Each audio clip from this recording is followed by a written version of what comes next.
Hello, and welcome to Weed and Grub.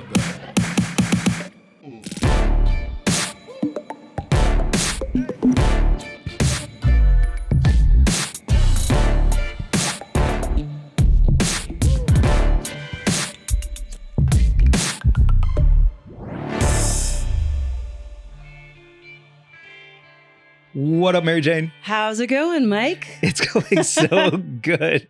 Welcome to Weed and Grub, everybody. This is a podcast about comedy, Cannabis, culture, cooking, calling shit out, and Reggie Watts. Yeah. Reggie wrote a book called Great Falls, Montana, Fast Times, Post-Punk Weirdos, and a Tale of Coming Home Again. And he's here to talk to us about it. Wait, put it back there. That was like late night host style. Yep. That was so good. Of course, we all know Reggie was the band leader for James Corden on The Late Late Show, so appropriate. Yeah. Are you gunning for a little late night hosting yourself? Who, me? Yeah. No, I would never. No? No. Maybe Saturday morning cartoon hosting. Oh, that would be nice. You know, like I could put on my beaver up and be like, hello, kids. Like maybe that level. But no, I couldn't do what they do. You're the late night guy. Well, let's get into it. We can discuss this at another time. I'm sorry I brought it up because we have a great guest we should get to. Everybody, please enjoy our conversation with the wonderful, the weird, the magical Reggie Watts.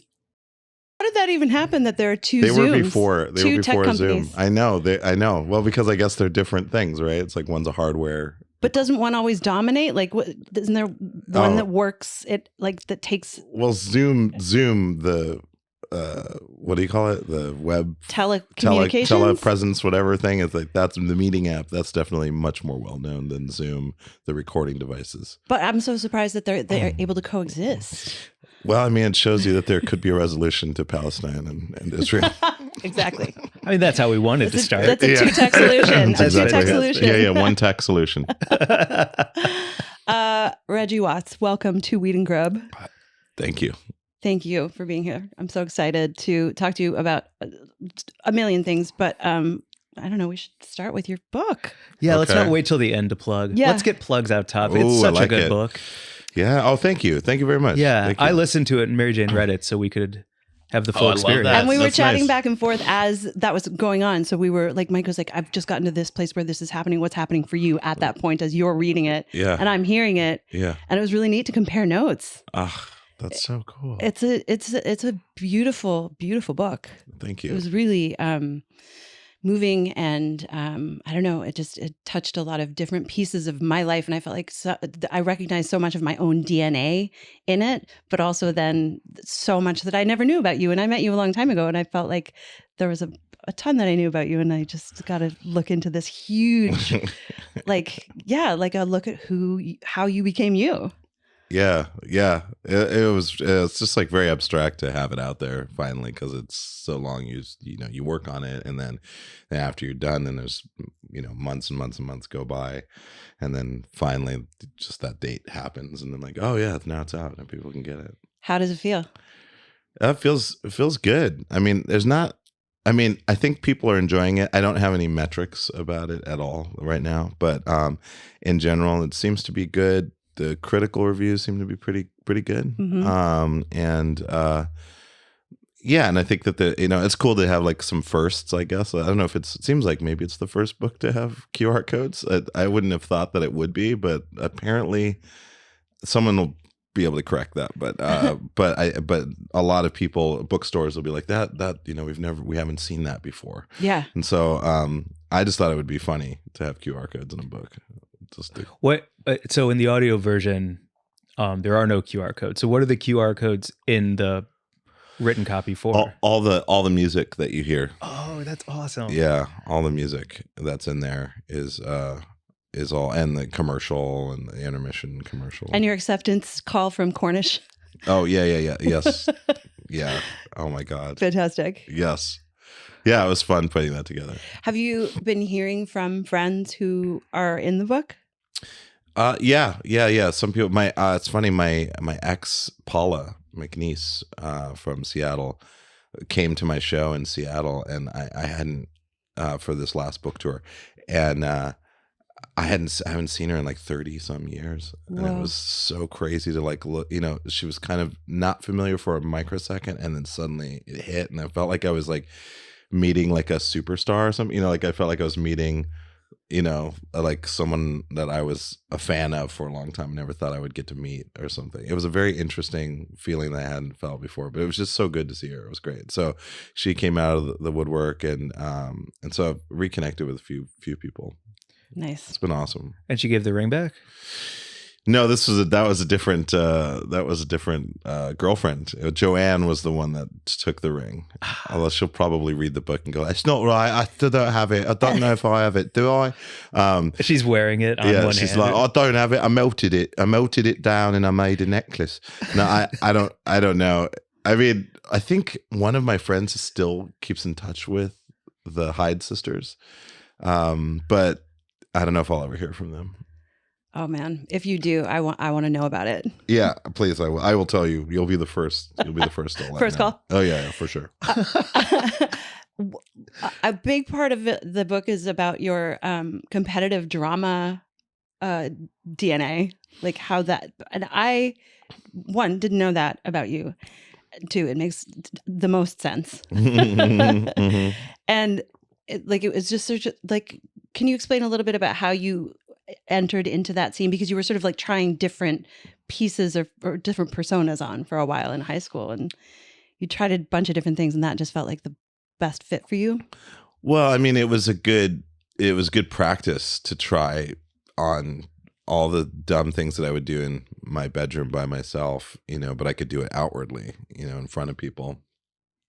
And that was definitely an opportunity for me to just get it out. I guess it was very fortuitous that existed, because I'd done a little bit of speech, some speech debate stuff in junior high, just a taste of it. And then I actually did speech and debate in high school for a little bit, and they had extemporaneous monologue, I think was a category that you could do. And I tried some, I forgot what the other category is, but where you argue like lawyers. You're like kind of going back and forth. You're doing arguments. Yeah, debate. I guess it's called debate. But I didn't quite like it because it was this competition, and I didn't like that. I like the competition where like I'll do something, then a contained thing, and then I go away, and then someone else does a contained thing, and then everyone kind of thinks about what did they like better. That I didn't mind, but just in the moment, like my client here says that he is a proponent of the redistricting of our, what, it's like I would argue, like that kind of thing, which I think is funny, but I think it'd be funnier if you're just doing it as a goof rather than to convince people. Can we do a British accent off real quick in competitive drama, in the spirit of competitive drama? Oh, yeah, sure. Okay. This is the best I can do. Okay. So it's not bad. This is a bit Cockney as well as a little bit of a partier. Uh-huh. Yeah. Not bad? I think a lot of my British friends would be like, that is spot on. Wow. Damn, it's like it's like a very English person doing an American accent. When they do like John Wayne. Yeah, it's like I just heard some. Yeah. There's. I mean, everybody. It's like terrible at everybody else's. I don't know. accent. Both of you are incredible at British. That's why I wanted to tee it up, because I've tried to talk, and then Mary Jane has this perfect one, and you have such a good one as well. It depends. I used to be better at it because my dad grew up in York. Oh, okay. And so they had that Northern Yorkshire. That's a Shut great. up and eat your bloody banana. Yeah, it's We're beautiful. going on a walk on a Sunday with the seagulls. That's beautiful. That beautiful lilty Northern sound. That's the one I can't do. I can't really do Northern very well. But I can't do the RP, the like Queen's English that you do so perfectly. Oh, well. Is it from Monty Python? Is that where it really started? Yeah. My Python PBS, like all the this period pieces and all the BBC shows that were on, like that was really where that came from. The sort of wonderful. Yeah. Is this a cheese shop? Yes. I don't know what you're saying, but I'm telling you now, if I don't go tonight, I'm going to go tomorrow, and if I'm here tomorrow, you're going to be asking for it, whatever. Just because some moist bint lobbed a scimitar at you don't make you king. No, he's right. No, I've spoken with him. He's a hard one, that one. So good. It's like all those characters are just swimming around, because that's what I heard as a kid, and I loved it. I loved something really beautiful about it. And sometimes when I travel and I'm doing accents, I try to tell my friends, especially in the UK, I'm like, I'm not making fun of you. Like, don't think that I predicate. I'm like, believe me, I'm not making fun of you. Like, I love the accents. Like, and if it's that terrible, then please let me know. But most of the time, they just let it roll. And because there's people like you can do, like if you're talking like this, and I grew up in London, not too far out from my mum's place. It's like no, it's about like maybe 3 miles away from Hackney Wick, around that area. And I grew up there. But like I went to school a bit in like Berlin, so there's like it's a washed out London accent, and so you can kind of get away with it in London because my accent it'll kind of meld into other accents. It doesn't stay necessarily solid. And so I always attribute to that. It's like, oh no, he just lives in London. So he's exposed to a lot of accents. So he's like more metropolitan London English accent. Do you find it like overcomes you when you're in other places like Australia or Ireland or South Africa or... That I can't do those accents, like the diphthongs. Not crazy. Like no. Yeah, those are once in a while I can, like it's like tuning a radio dial. I'll get it for a second and be like, oh, there's Australian, and then just it goes away again. I'm like, damn it, I shouldn't have focused on it too much. But yes, Australian's weird because I don't know. It's kind of familiar, but it has a cadence that's a lot different than you find. Sort of clipped. It's a little clipped. Yeah, clapped. Yeah, it's that, and then also New Zealand is really tough because it's all about the E's. The E sounds are eh, and so it's E instead of eh. So Reggie is Reggie. Reggie. Yeah. Reggie. This is my mate Reggie. And so that's kind of like the main one and then there's a cadence difference. But Australian, like again, I can for a second I'll get in there and I'll be like, oh, I got it, and then it just falls apart. I wanted to know too about your French because you grew up speaking French with your mom. Yes. Do you have the same experience in French? Do you switch from different accents when you're speaking French?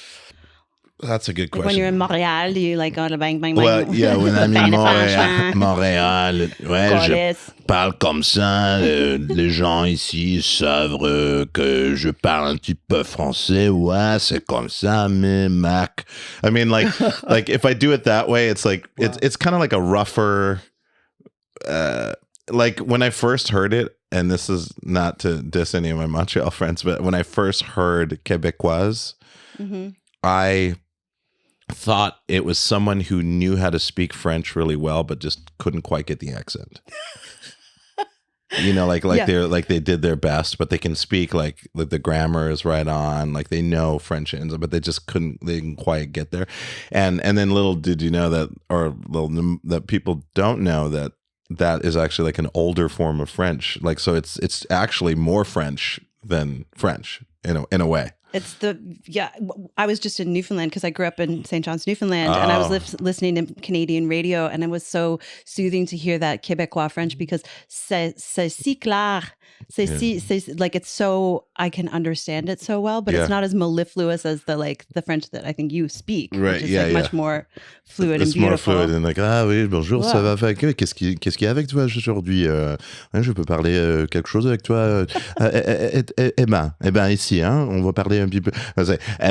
On va parler ici, non? Mais c'est comme, it's like Vachement. Ouais, c'est comme ça, c'est vachement différent là.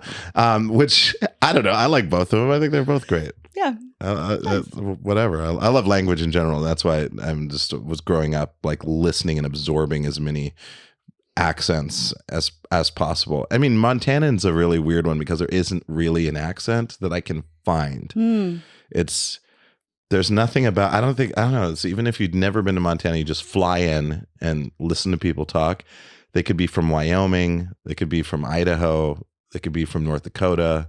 They could be from South Dakota. There's no real, South Dakota definitely has that South Dakota kind of thing going on, and maybe North Dakota too. But like generally that area is devoid of an accent. There's colloquialisms and there are different ways of saying certain words like creek and crick and creek, that type of thing.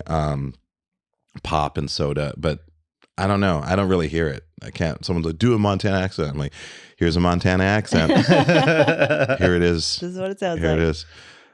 I mean, I pretend like I'm using a Montana accent when I perform comedy in Montana, but it's usually I kind of talk like this. But it sounds like it could be from like, maybe Arkansas or something like that. And I just talk about camping supplies and what you need when you go on your trip and what to pack in your pack and what things to have just in case and what not to bring and how to stay safe out there and Maybe a flint, maybe a rope. Is it kind of? Need a It's kind of a flint. You need a cowboy flint. sound. Oh yeah, you need a little bit of a flint. You need just a tiny bit of a flint and waterproofing. Some waterproof matches. Whatever it is. But like, there's definitely Moss. this kind of salt of the earth accent that I do that no Montanan uses. Yeah, but they still get it. I hearing you run through all of these accents in your ear and having seen you perform live quite a bit, I'm starting to understand how you fell in love with jazz as a child and different rhythms and different ways to play an instrument, and then find, like, would you say that kind of honed your, like, it sounds like you started with your ear and then you just like dove into either your body or the instrument and it all coalesced. Would that be fair to assume? Yeah, for sure. I mean, because I did get to hear a lot when I was younger, and then kind of met up with it as I learned music. How to, like, oh, now I can play that thing that I heard. I kind of know why it sounds like that, as opposed to just hearing it and mimicking it. But because I don't know French and I can't wait to listen back to this and see what both of you were saying. It's much. No? Oh, okay. I don't know. I was like, they could be telling secrets. What about when you do like gibberish, and do you start at gibberish to find the rhythms and then you can actually go from there? Yeah, I mean, those are a little bit more. That's definitely like freestyle, because there's something about, I don't know. There's something about, like, it's the cadence of language and like the way that different languages use ch's and some, like if you're doing, I mean, like, it's weird. I always think that Israelis could learn how to speak Dutch very easily. Yo, interesting. Because Dutch have the ch sound, and there's the ch, hoe gaat het, hoe gaat het is. Like, there's that, but then like and when I hear Israelis speak, there's like this ch, and I'm like, oh man, you guys got that, the Dutch. Yeah. Like, you got it. But so, I mean, mixing that, so there's a lot of languages, and obviously like other Arabic languages have that as well. And then you have like Chinese with all the weird like like, there's this kind of lilting, weird, bendy vowel stuff that's going on, and Germanic languages, and I don't know. It's like when I hear all those languages, I love speaking like a proto language, like a language that speaks. It's like like an original language, or an all language, and so I try to incorporate all the languages in the ways, moving through different continents. Usually when I do it, so I go into Africa, and then I go back into Europe, go through Europe, and then I go through parts of Asia, and then I go through the Middle East, and then I go through the United States, and so I love doing that. It's like such a cool, powerful feeling. Yeah, that's so cool. And to your be book so worldly encapsulates parts of those. What, like when you go to Cleveland and you're hanging out with your dad's side of the family, or when you're like, all of a sudden you're like leaning into the Valley Girl. It's like your book gives us a little tour of how you were like visiting the different regionalities, and is that a word? Yeah, regions. I like it. Parts of America. America. Yep. Yes. Yes. Were you going to say something? I mean, I can talk forever. Yeah. So yeah, this edible just kicked in. I feel really nice. Oh, I had good. half to see how it would feel. I'm gonna have That's the so other crazy half that you're now. honest about that to your audience. Oh yeah, it's a must. Okay. Yeah. Honest about that'd taking be half? that would be so funny if you guys just hid that at all costs. That you guys do any drugs at all. It's just like Welcome to Weed and Grub. We usually start with our hand on the Bible Yeah, totally. really actually rock it from there. We had a friend on the podcast, our friend Reggie Harris, who is at Oakland Hyphae, an amazing organization with doing mushroom cultivation and testing Oh, wow. in Oakland. And we microdosed on the podcast with him. And like, we caught some flack for that. And it was really funny. It was like, why From is anyone who? mad about that? Well, yeah, exactly. You mean from the podcast people? Not from the podcast arbiters? people, but Oh, from fans? not even from fans, just from some Business folk. business folks who were like, that's a bad idea. And we were like, what? Oh, that run this thing or what that you're part of? Some, associates, maybe we would call them. Oh, Some okay. associated people. And why do they think that it was bad? I don't know. Because they wear a wire. Oh my god. It's so strange. That is a very strange thing. Have you caught flack for talking openly about your drug use ever? I never have. Wow. I don't think I don't think people could really say much to me, Right. in the sense that I've always been pretty open about it. So there's a track record. It's not like I'm trying to do something subversive. Plus all the drugs that I'm promoting, generally I follow it with a mindfulness element to Yeah. it. So there's no way to argue against rational drug use. I don't think. I mean, they can try, but I think they just end up giving up. What does rational mean for you? Because for me, that's changed quite a bit the more I've explored, especially mushrooms and heavy and light doses. Like rational has morphed for me as I've like gone on that journey, especially this year. Has it changed for you as you've gotten into like ketamine and mushrooms and I don't know, maybe a chamber or two? Yeah, I mean, I don't know. I mean, I think it's the more that things open up and the more people are available to the idea of psychotropics and psychedelics doing something beneficial, and also, or just wanting to explore yourself, those types of things. I think that I think that increases a rational mindset. I would think, as long as there's, I don't know. To me, the thing is, like, I always say, don't use drugs or don't do drugs unless you're really good at them. And what I mean by that is you should never. I don't think that's why I'm not a big alcohol person. I don't ever promote alcohol, and I will always shoot it down because I think it's a piece of shit drug. It's a terrible drug, but some people have no problems with it. They can have a glass of wine, for dinner. They can have like a really good beer. And I've got plenty of friends that are brewers and stuff like that. And I just have that stance for me because it's too easy of a drug to me. And I think that there's more exciting stuff. And so, psychotropics are great because it's really kind of hard to party on them necessarily. You can have some really good experiences on them, but it is a little bit of a commitment depending on the dose. I'm not really an advocate of microdosing, so I just think like medium to heavy doses are the way to go. But that's For real? again, that's me. Just because I'm like I tried microdosing and it just made me feel like a little queasy and like Right. not really that not interesting to me at Yeah. all.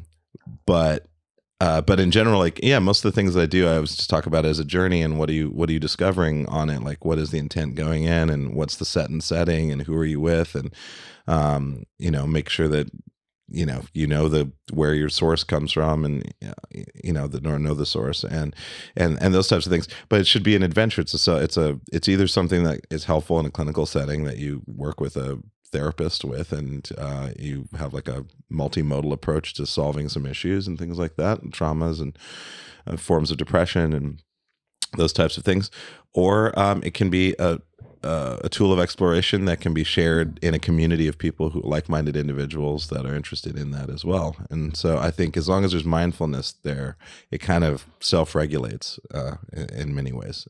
Can you talk a little bit about your experience using ketamine? Because I had my first ever therapeutic ketamine experiences this year, and I had done ketamine in a sort of a party setting and had a very crazy time, and then found it so incredibly useful. And it plugged into and unlocked a piece of my brain that I've been trying to access with all other kinds of therapy, even all other forms of, plant medicine, like big herb, fat doses of mushrooms or all that sort of stuff. And the experience, my very first therapeutic ketamine experience, accessed some pieces that I wasn't even expecting to access. And it was so incredibly helpful. Was that your experience with ketamine as well? Like it reached some pieces of you that you were, because I know you talk about Robo in the book, and I feel like they're somehow related. They are related. Yeah. Yeah, they're both dissociatives. So, yeah, I mean, it was kind of familiar because of that. You know, I had experienced, dissociatives, and when I was younger. So, that was familiar, and it's definitely, I don't know. It's like ketamine's like a cleaner version of dextromethorphan. Dextromethorphan is a little dirtier in a way. Like it's just has like a kind of a shadowy element to it, whereas ketamine is cleaner. I mean, when I first got I got a bag of ketamine a long time ago, and just sat on it for like half a year because I was afraid to take it. I didn't know how to take it. I didn't know how much. I was like, body weight, I got a scale and like, you know, measured it out and like, okay, my body weight's this and there's this amount, whatever. And and then eventually I just kind of, you know, got past that and was like, oh, this is how much works for me. Okay, great. I'll do this. And then I got a prescription, and so then I was getting lozenges and nasal sprays, and so you know, it's been an interesting journey. But I think, like, I mean, to answer your question, like, yeah, it just hit me in a way that I just really like the space. I had a session last night with a friend I hadn't seen in a really long time, and I wasn't planning on doing it, but she kind of brought it up, and I was like, sure, let's do it. So we took do you know Phil Wolfson? No.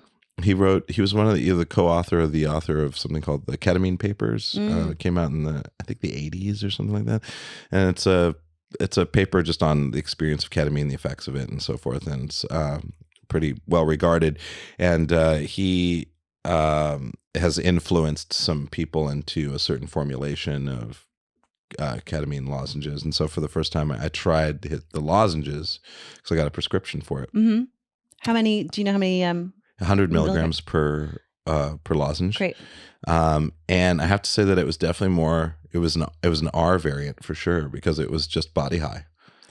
Interesting. So it was like body ketamine high, which is very interesting. I was like, wow, this isn't the psychoactive crazy farm that I usually am used to, and it was great. And so then I was like, okay, well, let's add a couple bumps of just regular powdered K, and we tried that on top of it, and then it kicked in, and then we had this simultaneous, more of a body high, but also a psychoactive.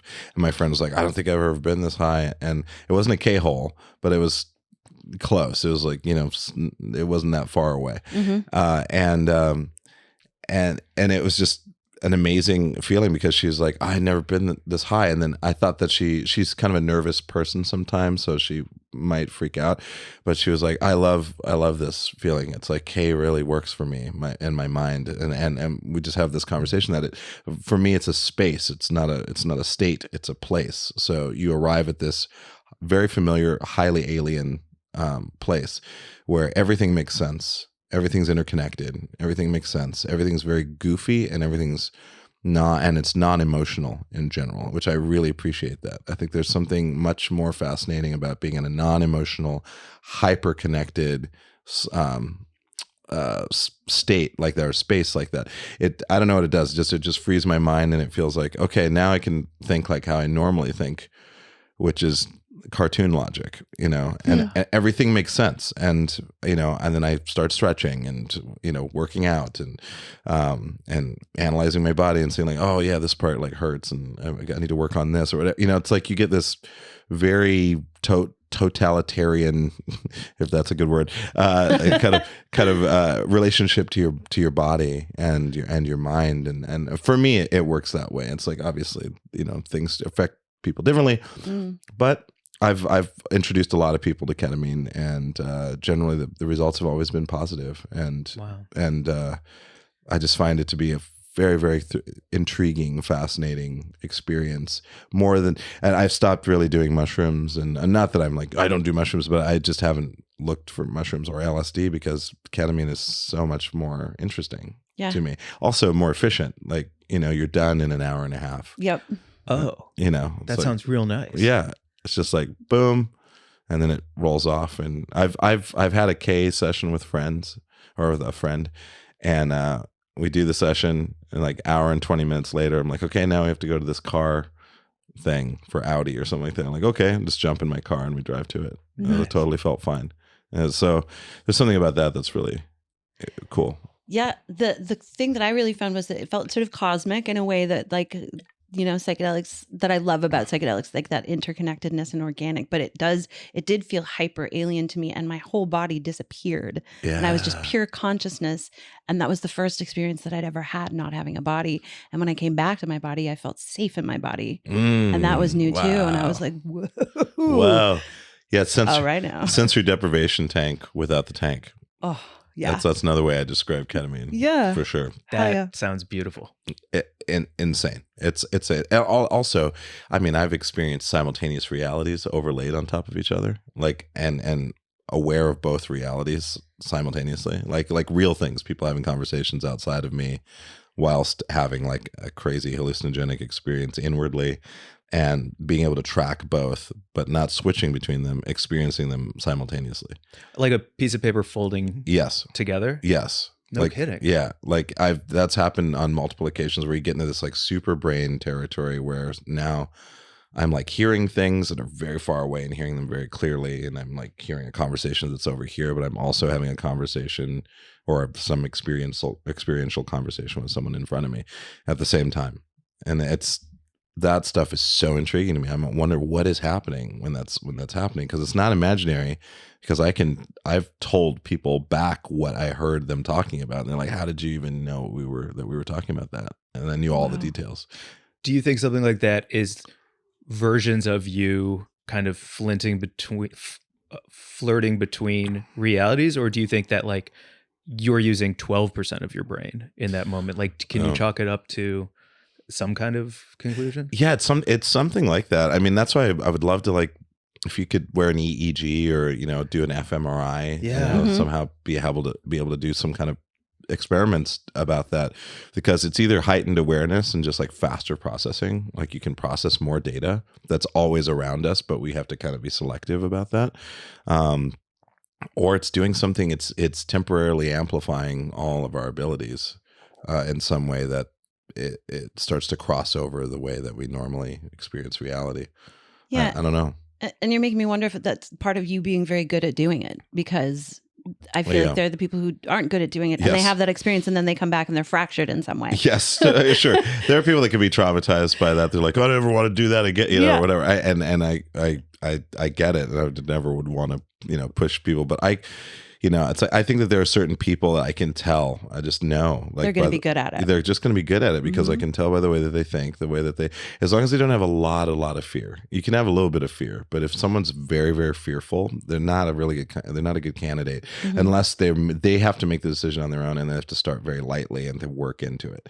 But fear is like the worst enemy. The good thing about ketamine is when it does hit and it's the right dose, it can remove a lot of that fear. And so my friend that I actually was with last night, she was notorious for having what I call thought loops. And I always feel like, am I gaslighting her? Because I'm not. I'm not. It's just an observation. But every time because she would bring it up, she'd be like, yeah, when you say that I have those thought loops, I'm like, oh, did I?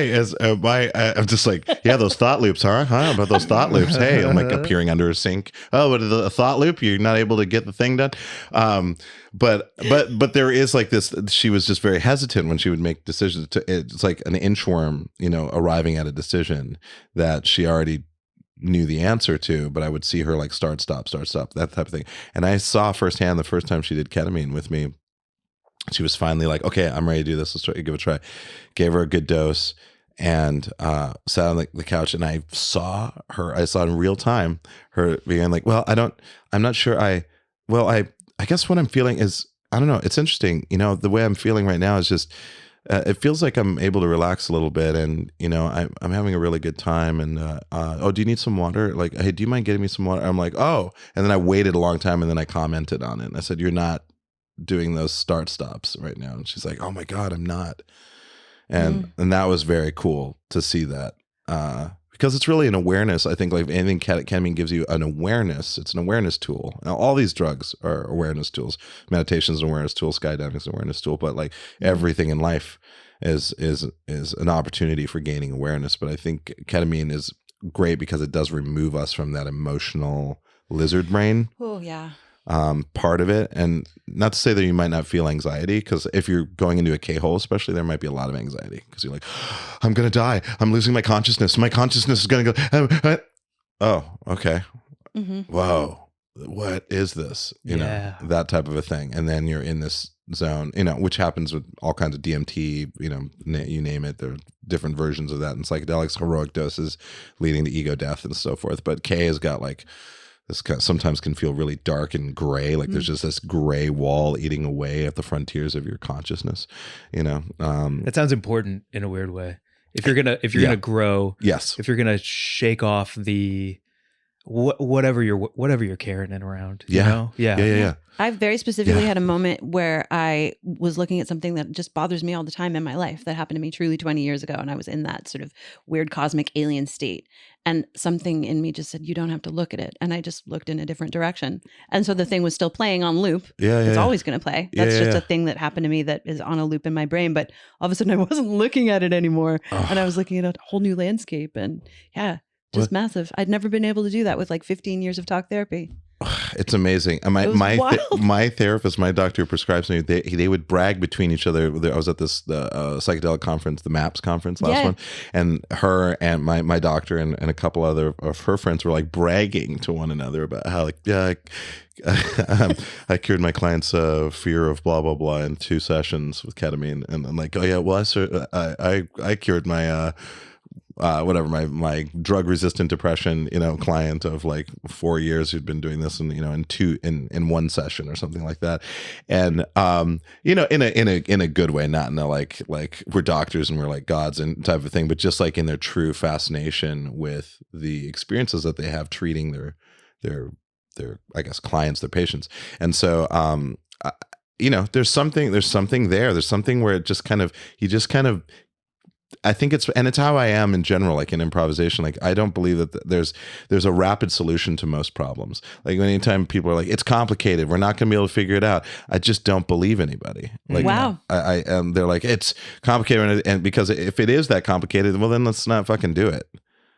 Because I'm not going to waste a bunch of time, you know, hanging out with a bunch of people that are going to be pessimistic about a solution. And so I'd rather just not do it and do something else.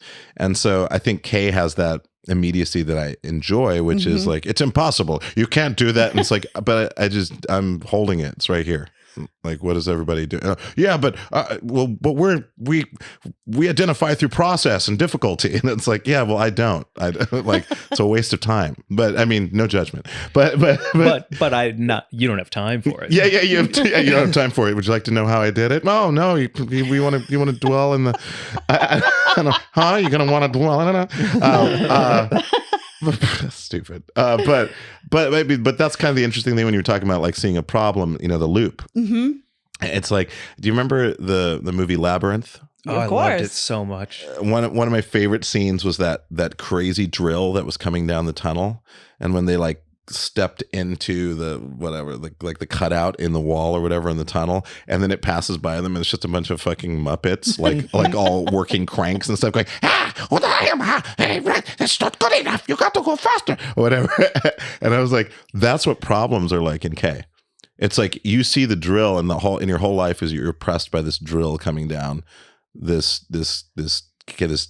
shaft, and that's what terrifies you, and it's the thing that you don't go near, or it's the thing that gets triggered when something happens, or it's the thing that I have to learn how to live with this and all that stuff. And oftentimes in K, at least in my experience, it suddenly you get a different angle on that thing, and you're like, oh, that's all it is. It's not that at all. In fact, everything is multiple things simultaneously. And if I can remember that about my problems, then I know that it is possible to shift into a different perspective that dismantles the problem or releases the loop into a spiral. Having not done it yet, but being vastly interested in it, and also having seen how helpful it's been to you, Mary Jane, that must be the non-emotional part that's so important and helpful. Yes. Because then you're able to like see a problem and come at it from a get out of the way of it kind Yes. of a thing, instead of holding it with some kind of emotional reverence. Yeah, agreed 100%. Because I've had incredibly beautiful moments on mushrooms. I've had incredibly beautiful moments. You're talking about Michael McQuilkin. I just remember like going out in the park with some of my friends and like picking mushrooms and eating them right out of the ground and like having incredible trips and amazing. I loved it. Absolutely loved it. LSD, I've had some insane, heavy trips, like cool insight. But it's like, it's like those are kind of like vacations, that span the globe. That's hilarious. And you're like, whoa, this is oh wow, yeah, great. It's a longer time frame and a topography that you're kind of having an adventure on. And ketamine is kind of like being Q in Star Trek Next Generation. Yeah. It's like everything is quantum now. Yeah. So whatever idea or experience you want to experience, it just instantly appears, and it may only last for a microsecond, and then it turns and it warps. It's like it's all fractals. It's a fractal existence. And so that's when generally like my mother's death or something like that, and I'm thinking about it and I'm on like I'm really high. I might get anxiety on the high, going like, oh, I shouldn't be. Am I doing a disservice to my mother by like being high and like thinking about her or whatever? And then that quickly gets eaten away, and it just says, this is the reality you're experiencing right now. Like there's no room for your judgment about it. And that is an incredibly powerful tool. Yeah. That like true disassociation. Yes. Yeah. Yeah. It's so I'm interesting sorry to interrupt. hear you say that. I'm blown away by it. No. Yeah. No. I'm glad. Please interrupt. Yeah.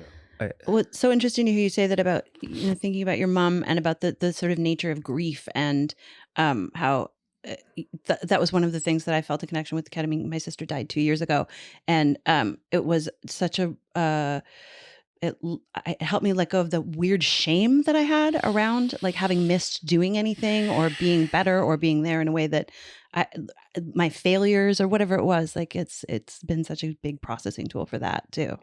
Yeah. Man, it's just crazy what we associate ourselves to. And oftentimes there are things about ourselves that we're connecting to an outside problem. Like if my mom passed away and I'm like, oh, I could have been there earlier. I could have done this. And if I would have known, and if I would have listened, and instead, no, I had to do that gig. And why'd you do, and they would, I know personally, my mom would be like, no, you need to do what you need to do. Was I lonely at times? Yes. Did I miss your father? Yes. Did I wish you were home? Always. But at the same time, I know you're outliving life. And that's kind of one of the reasons why I wanted you to come into this life, is to know that you're doing good out there, And so it kind of puts that in balance, not as a salve or like a rationalization to make you feel good, but just an actual, I'm feeling what this feels like when I let go for real, not like a temporary thing. And I think that in that case state, I've kind of finished the curing of, like an art project, like in many cases, because I'm like, oh, all of my fears about this, they're only fears, and fear is an energy. And fear can go away, and then it's gone. And you're like, oh, that's what it feels like to not have fear about this. Interesting. And you feeling that, I swear, it's like definitely telling your brain, it's like, now you know that possibility.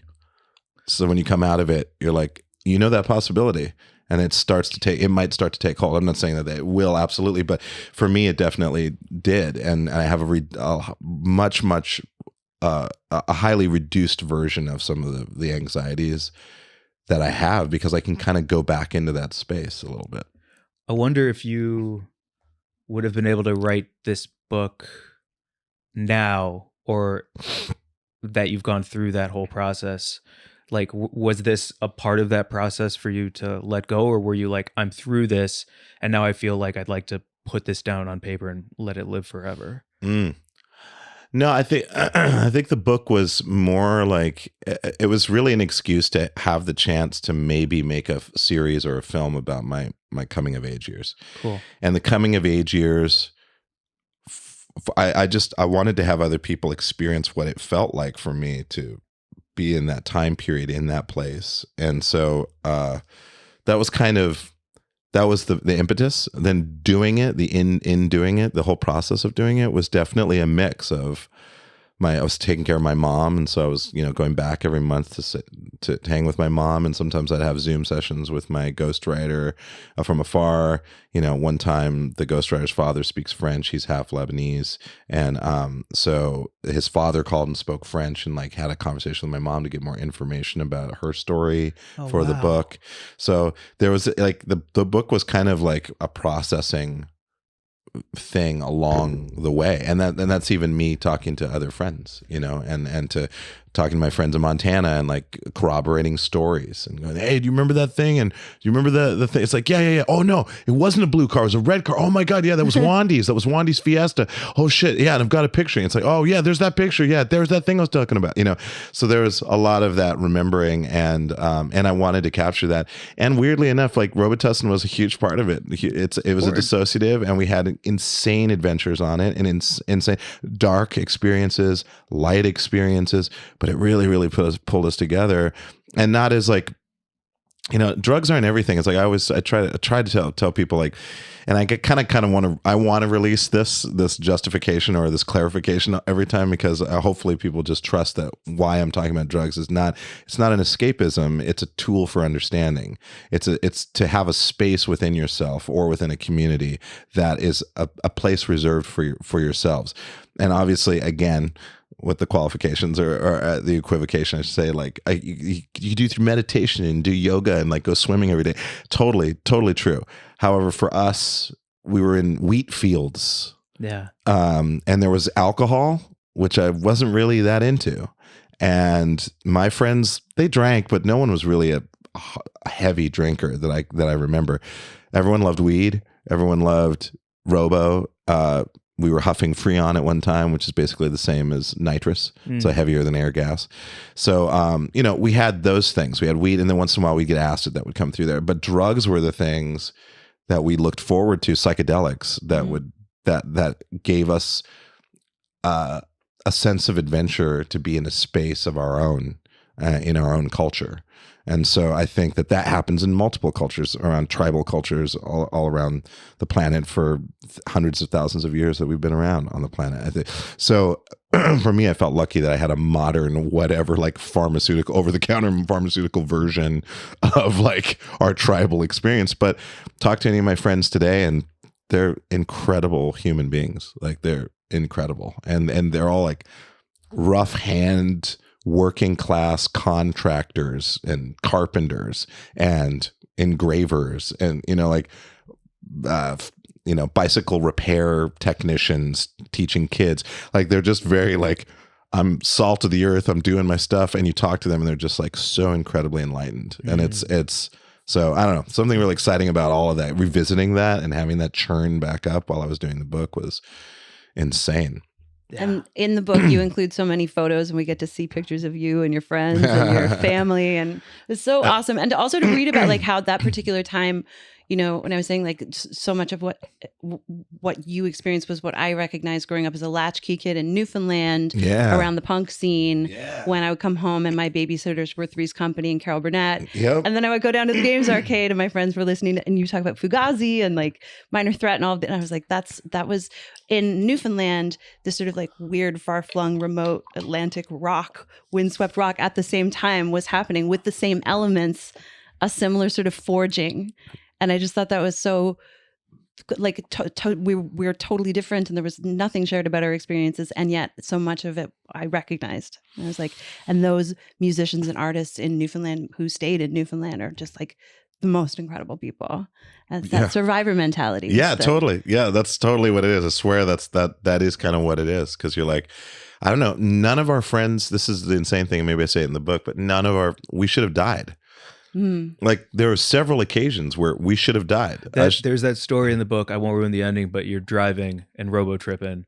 And those popular girls cruised by. Oh yes, yeah. Man, yeah. I didn't know how that story was going to end. Yeah. I know it sounded all bad. It was all bad, but everything weirdly. I mean, we got really lucky, but just things worked out for us, and that's why I would never recommend anybody do what we did. We were a product of the time, but we should have died, but we didn't. We all survived, and we all kept in touch with each other, and we always have those memories, and it's just insane to me. Yeah. crazy times.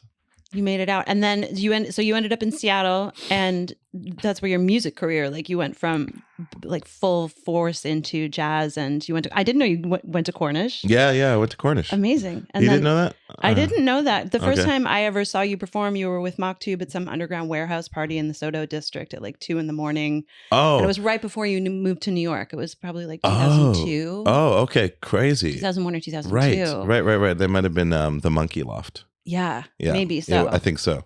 Moved to Seattle because I was going to go to New York. I don't think I was ultimately into going to New York, even though I loved New York. The idea of New York and Seattle, just had this cool music scene that was going on, and I was like, well, fuck it, I'm going to go to Seattle. Well, and we do get that story about you going to New York to audition for was it AMDA?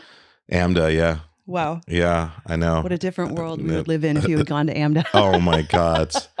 I'm glad I didn't, because Seattle was like, again, it's another survivor mentality place, especially when I went there, when I first got there. There's a lot of depression in Seattle. People deal with depression there. It's very similar to, sister city is Bristol, I think. Oh, yeah. Yeah. So very similar. And that's why, Bristol, why you get such incredible music out of Bristol. You got like Portishead and Tricky and... is Bristol not an American in the city? UK? It's UK. The South Coast. Yeah. Got it. Okay. Yeah. So like Massive Attack came from that area. Oh, Portishead and Massive Attack. All right. I'm with it. Yeah. Now. Great. It's like back with the Massive. Yeah. Bro, you massive. Geolocated Tricky. Massive. Yeah. Now you're Massive. Boom. Done. It's a tricky situation. So, but there is this kind of like depressive survivor mentality that's in Seattle, especially when I got there, because it was so much smaller feeling at the time. It was just a simpler city when I moved there. And all the people that I met who were from there were just like, they just went about their daily life. I don't know, it's just a very kind of like the Seattle. That was kind of it, and there's so much incredible beauty in Seattle. And I think that the indoor culture created a certain ability for artists to go very inward and create things that people hadn't heard before. Because it's the thing, because similar to drugs, it's like music is a place you can create spaces and feelings with just a chord or a band playing together. The empowering feeling of playing with other musicians and like it all coming together and it sounding great is like teleportation to the next level. If I only had one drug left to do, it's like, that's it. Music, music is the one. But getting into music there was, a natural thing for me. And I wanted to be a part of the culture, the people in my school at the time at the Art Institute of Seattle when I first went to school there, and had my first band and started playing out, my second band, and started playing out. And then making the decision to go to Cornish because I wanted to develop my ear for improvisation, and then meeting insane musicians, like musicians that are top of their field. And, Bill Frisell, who I was a huge fan of, he's an incredible virtuosic avant-garde progressive jazz player. I guess I'm trying to think of the most famous, like Pat Metheny, if you've ever heard of Pat Metheny. So Pat Metheny, but Metheny was like kind of global scale world music, avant-garde jazz, whereas Frisell was like a little darker and more underground. Kind of like he's always had a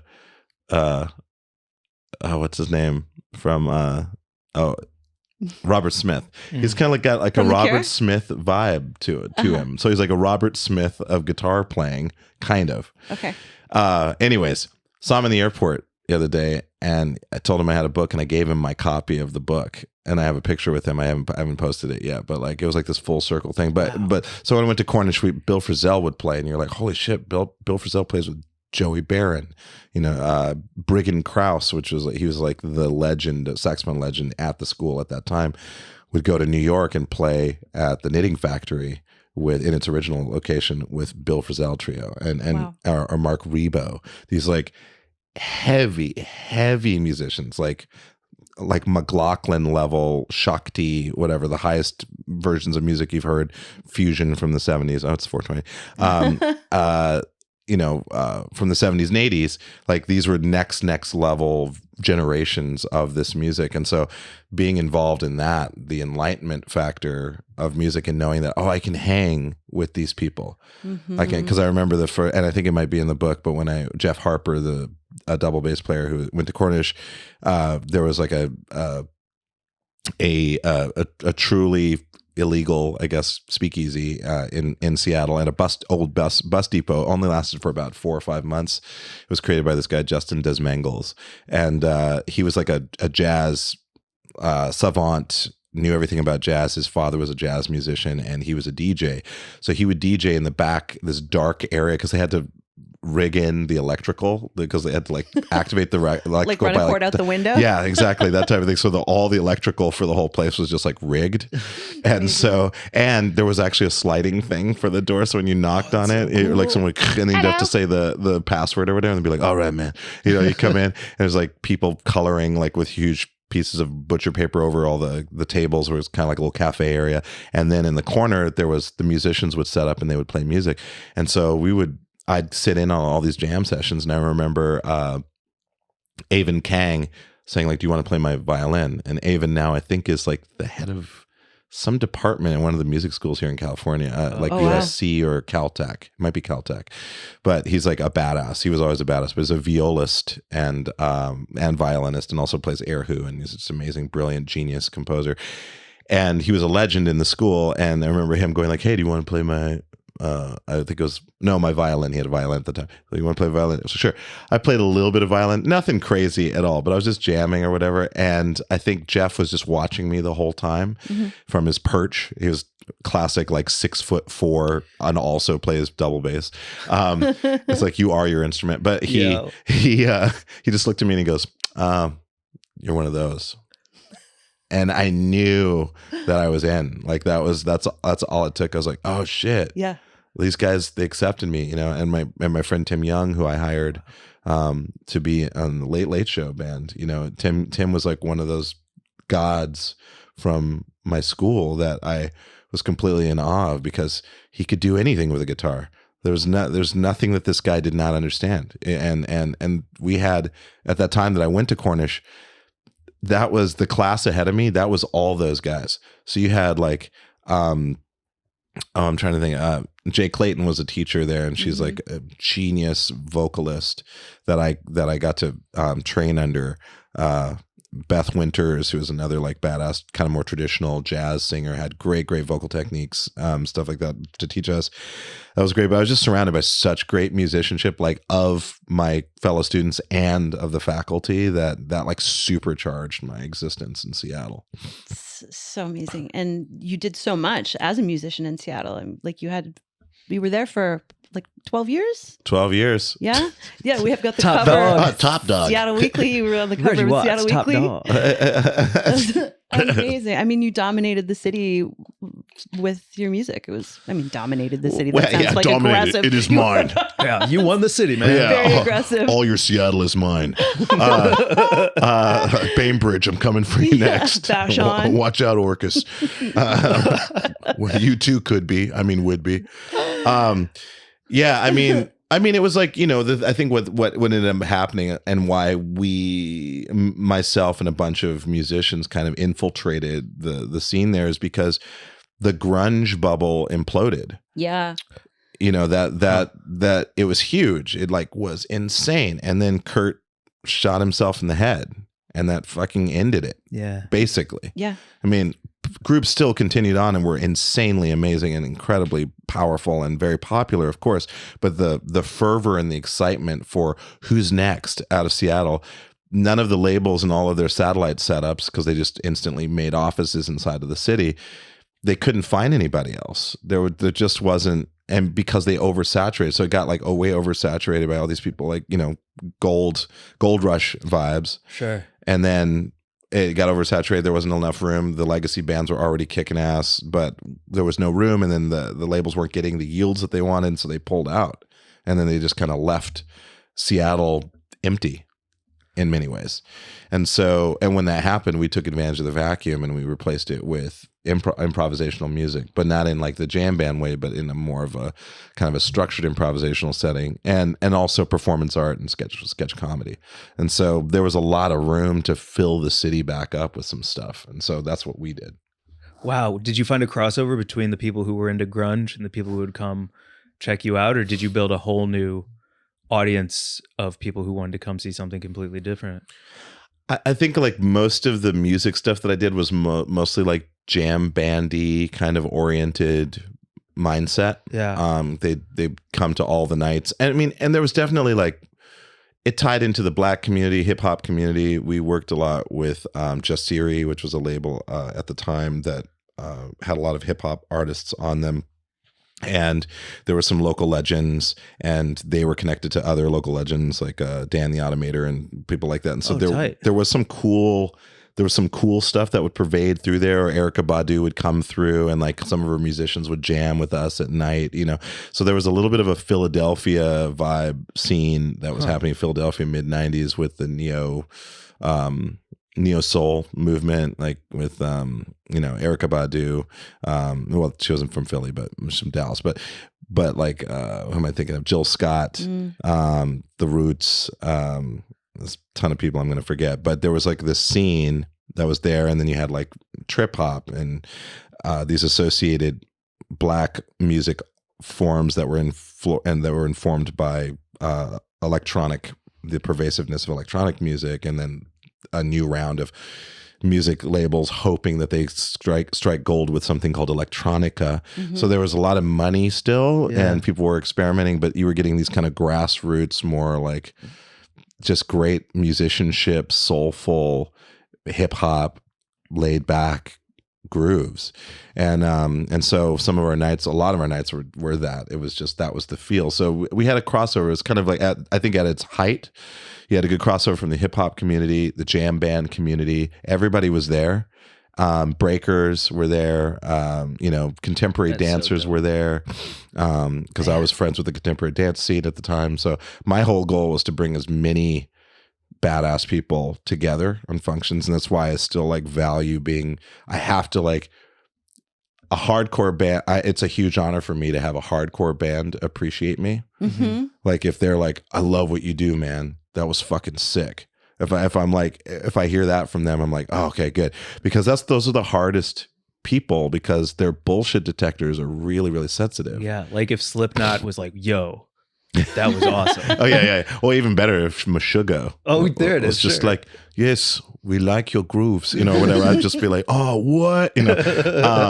But because I think I just want to have access to the widest range of human beings possible. Yeah, it's interesting because you started, it sounds like, creating your own audience and being in the fringes of Seattle music, but with the most talented people of that area. And then in New York, finding Kroll and that Bobby Tisdale show that you write about in the book, and how all of those fringe, crazy, talented people, and then all of you went mainstream also in some way, which is fucking crazy, because that's not how we're told it goes, No, it's not. It's like, I don't know how I did it, but I happened to be at the right place, right time for so many things.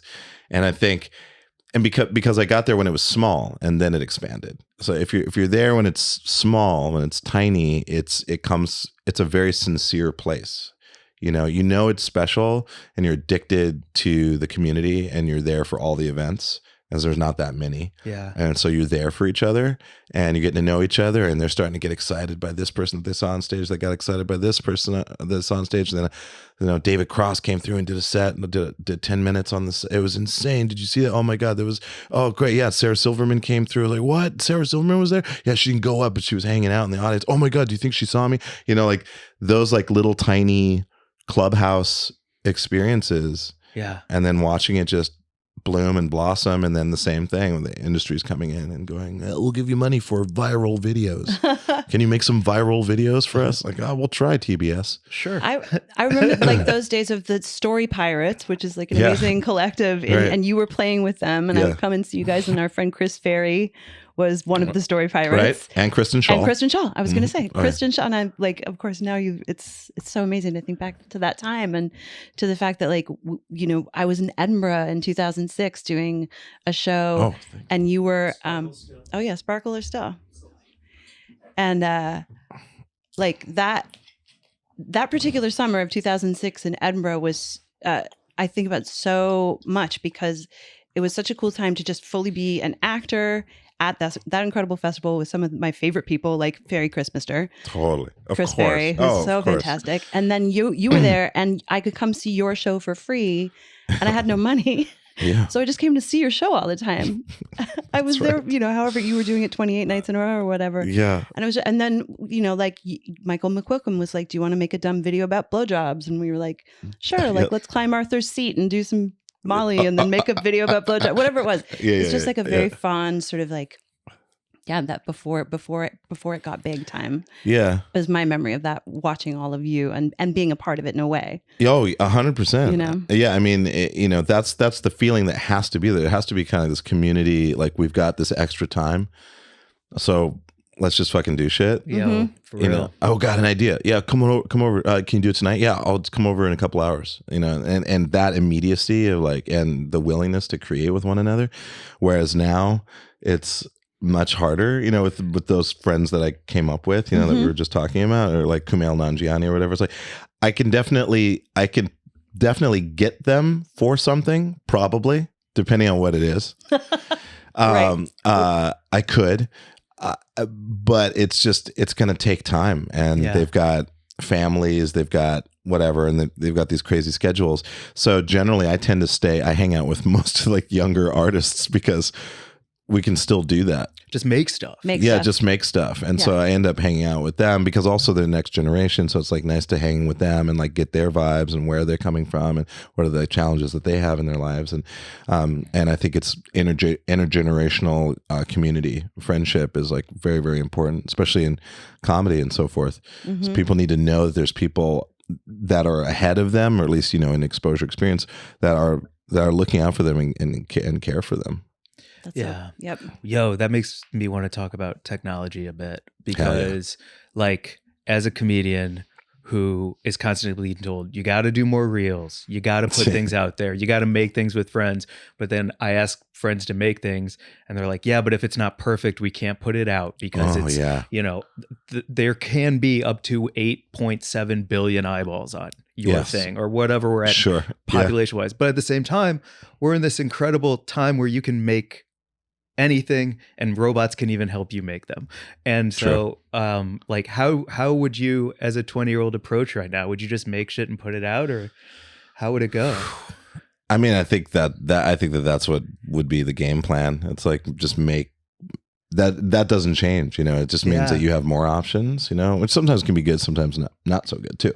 but I think that would be the game plan, is like just make as much stuff as you can, post as much stuff as you can, but don't get caught up in the perfection of it, or the strategy of how and where.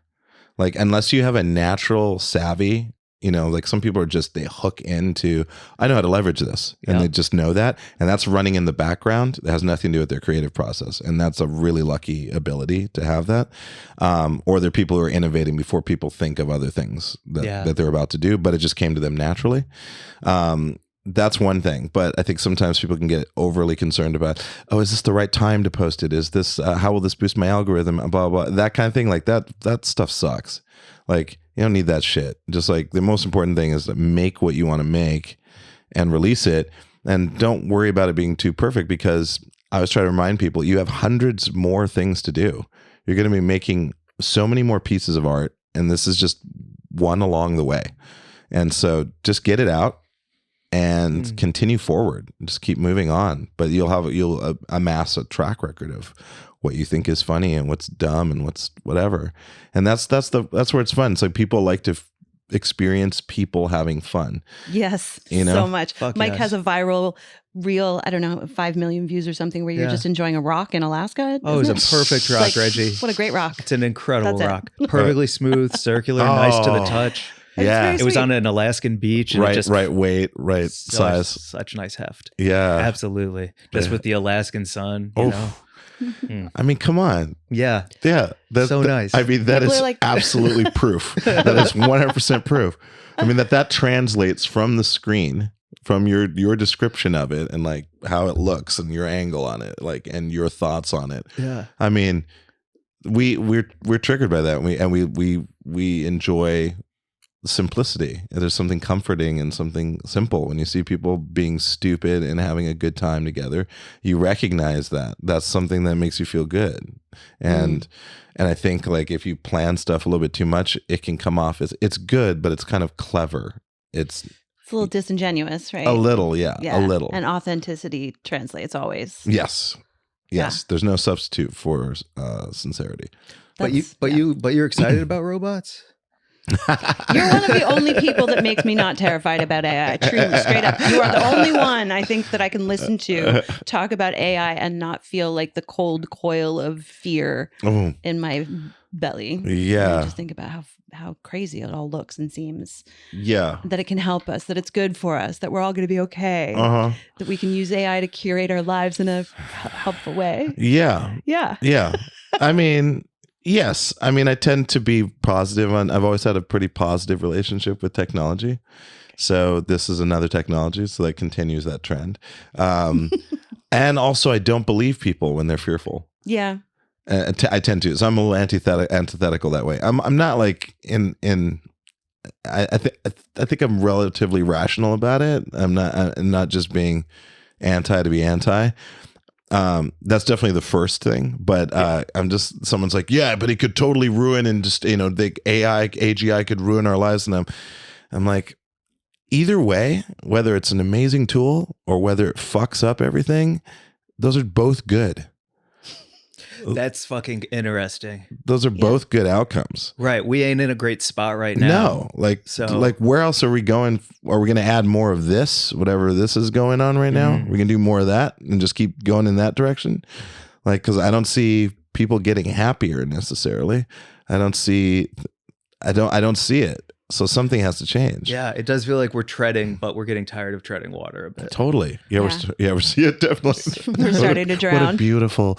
But that's another thing. Like going back to ketamine, those are types of realizations where you're like, oh, it doesn't really ultimately matter, because it's like something will resolve. Things do change, and we absorb those changes and we resolve them, and because that's what human beings are best at, or I should say the natural state of human beings are problem solvers. Like we love solving problems, and we love collaboratively solving problems when we're rationally based. We can do so much, and we can reprioritize our dislikes for people very, very quickly in order to solve a problem collectively. And I think AI is a tool that can help. Here's the thing that I think, it's like you have all these assholes with all the power, and they're bona fide dicks. Like they don't give a fuck about people. They're addicted to more power. And it's because they hijacked the whole capitalistic mechanism. It's all hijacked. So that's not changing, because that's what they want. However, if we have access to super brain versions of ourselves that we personally train as naturalistically as hanging out with a friend and getting to know them, and we're able to solve our own problems. We start solving some of the problems that we normally would want a system to arrive at, or to solve. Then you're looking at power being taken away from these individuals when it comes to energy, housing, food. Yeah. AI can help solve that community to community, specifically for each community and each individual. So there's a possible future of what I like to call collective individualism. And it'll be decentralized, but there'll still be large systems to organize whatever is necessary for a while, but it'll be offloaded quite a bit. And that will create some form of satisfaction, which will reduce anxiety a little bit, and people may come to a more rational mind state and realize that they can put their energy into other things that are more self-evolving and beneficial for the community around them. And Would you truly see that, like, cities kind of dissolving into more tribal groups again of people who are all on Communal the same page? living? Yeah, communal That kind of living. thing. I think it's possible. That could be interesting. I think it's possible. I mean, United States, or at least United States, maybe even Canada, there's definitely, well, especially the United States, there's this selfish, we're kind of like selfish. We want all the stuff for ourselves. Like, I want Plenty as much of selfish this thing. Canadians too. Okay. So it's just like, I want all the stuff, and I need all the stuff, and I Yeah. want all the stuff. I deserve all the stuff. I work so I can have all the stuff. Get out of my way so I can have Yeah, that stuff. I want to have my stuff. I need my stuff at all costs. And so there is that, but there is this joy when people discover, like, when they move to a neighborhood and suddenly they like their neighbors, and the neighborhood is like collectively solving issues or whatever. And it's like, oh, that's a really cool feeling. Like, we all have what we need, so no one's in want of anything. If there is a problem, we can collectively solve it. And you don't lose your, like, if you want space and time by yourself, you can still get the space and time by yourself, but you can also be involved in a community. And so I think having AI solve a lot of the tougher labor equations and getting people off of those, like, dangerous jobs that are just monotonous and really kind of soul sapping, will potentially put people in a state where they can think about, well, what do I want to do? Like, what else can I do? What can I do with my life? I really like a needlepoint, or whatever, and get in a needlepoint, or whatever, and or solving problems out in the community, whatever it is. But I think that there's a potential that might occur, because I don't think people like to not be useful. So I think, I don't know, perhaps it might trigger something like that. But we need to get past the virus that has taken hold. This moment. Yes. I've been waiting for the lying flat trend to come. Do you know about lying flat in China? Planking? No, it became a protest in China against the Chinese work hours and the grind, and it was where workers were just lying flat in public spaces. Oh, wow. Not planking, but like a similar physical position. But it was also like quiet quitting. That whole sort of idea, like, we're just not going to do this anymore. Quietly, passively, non-aggressively. You can't make us anymore. I prefer not to. Thank you. Yeah. And I feel it happening here. I'm like, I feel it bubbling up. I feel like all of especially the women that I'm talking to right now in this country are like, we're not going to do this anymore. We're so sorry. This hasn't worked out for us at all. We're going to move to Nashville and buy a farm. Yeah, totally. Yeah. Yeah, because you can do whatever the fuck you want to do. I mean, ultimately, and it's important for, I think, when people get freed up of time, I think that's when they start thinking about, oh, well, I think maybe I always wanted to do this. Like, I think I could do that. But imagine, like, if you have an AI assistant that has your intelligence, but times 100,000, and has access instantaneously to all kinds of information, and can present you multiple options in order to solve and create pathways and roadmaps to achieving certain goals.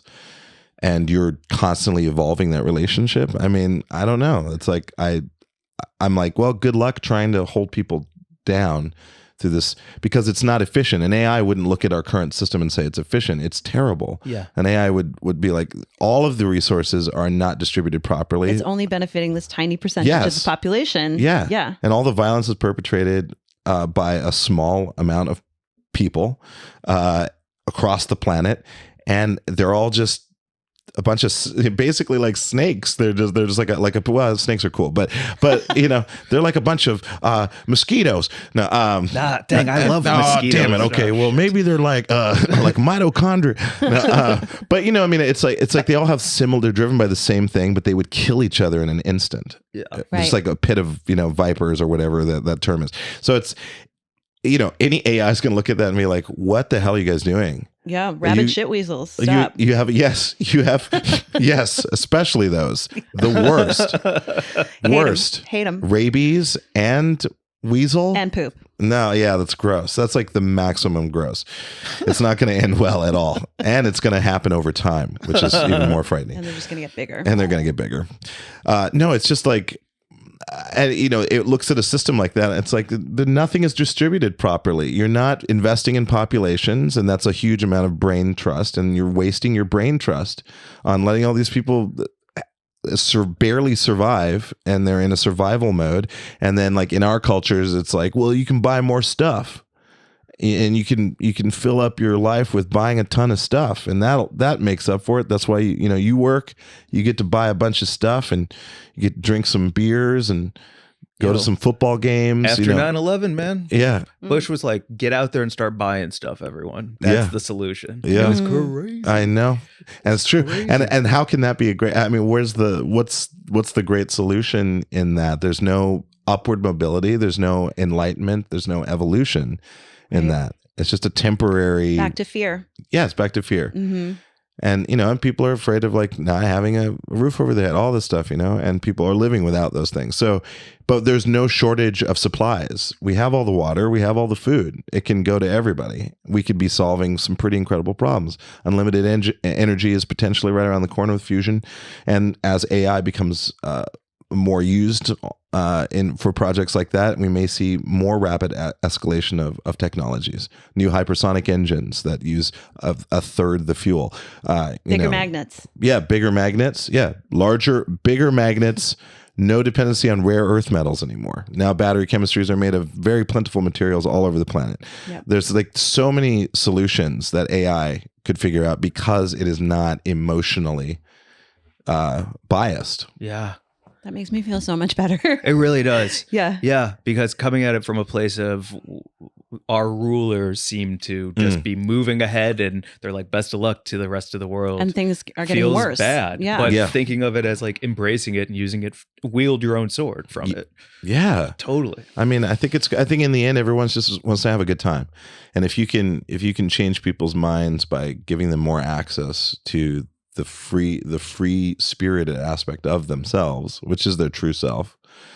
Once you taste that, that's like a pretty powerful drug. And you know that could happen, and they can repeat it a few times, and suddenly it starts becoming the base reality.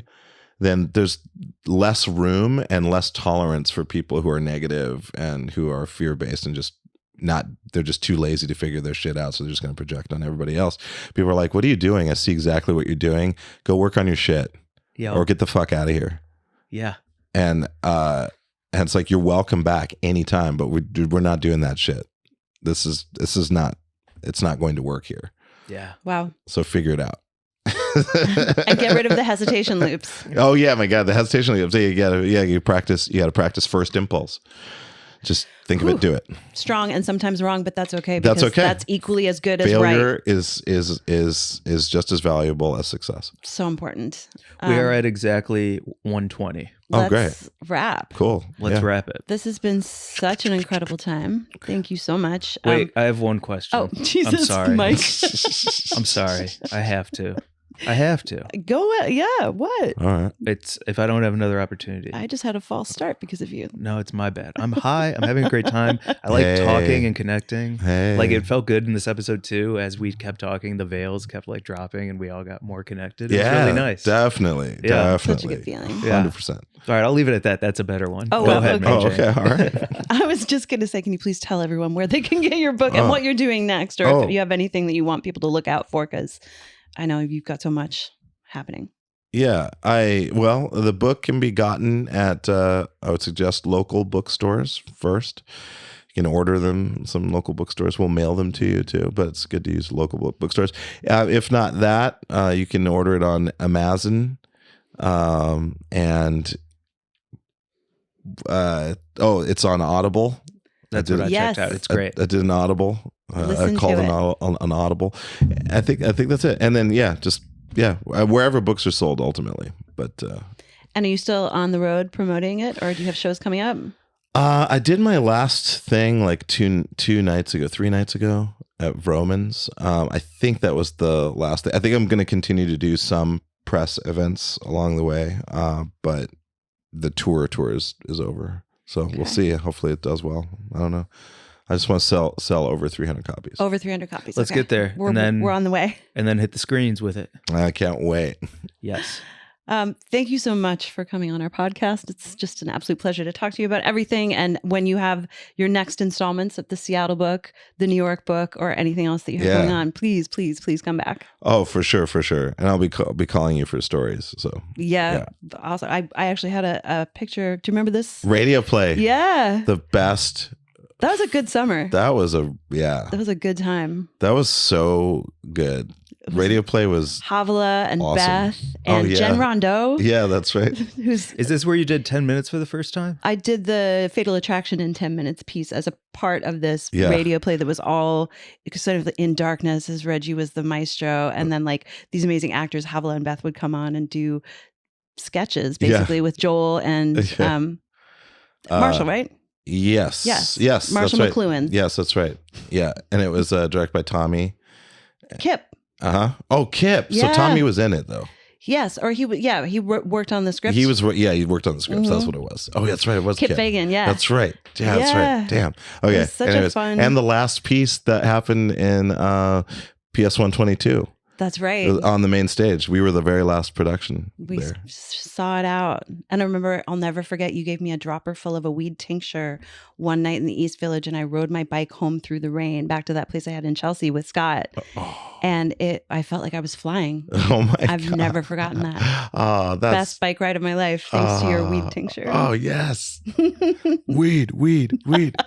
Anyways. Thank you so much. My pleasure. Bye, everyone. Bye.